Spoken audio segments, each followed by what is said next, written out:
বন্ধুগণেরা, শীতের রাত্রে দেখো আমার কিন্তু ভাত দেওয়া বন্ধ নেই। ওই যে আরেকজন ওখানে বসে আছে না, আমি কিন্তু ভাত দিয়ে যাই ঠিকটা।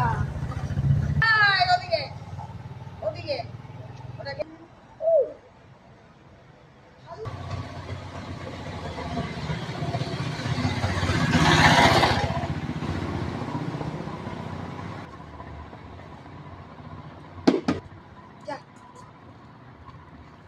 শীত গ্রীষ্ম বর্ষা তিন থাকতে নাই, এইগুলো থাকলে।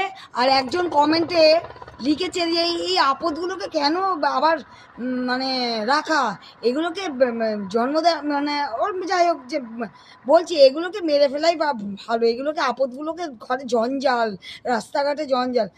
তা বাপু খাওয়াচ্ছি আমি, তা ওনারা তো গায়ে জ্বালা উঠছে কেন, আমার তো সেটাই মাথায় ঢুকছে না। আপদগুলো আছে বলে না, রাস্তাঘাটে এখনো লোকজন মানে কি বলে ভালো আছে, মানে কি বলবো, কুকুরেরা তো আমাদের পাহারা তো দেয়, চোর টোর আসলে আমাদের পাহারা তো দেয়, সজাগ তো করে দেয়। তা মানুষের বাচ্চা জানোয়ারগুলো বুঝবে না, উল্টো পাল্টা সব কমেন্ট করবে, কি বলবো বন্ধুরা বলো।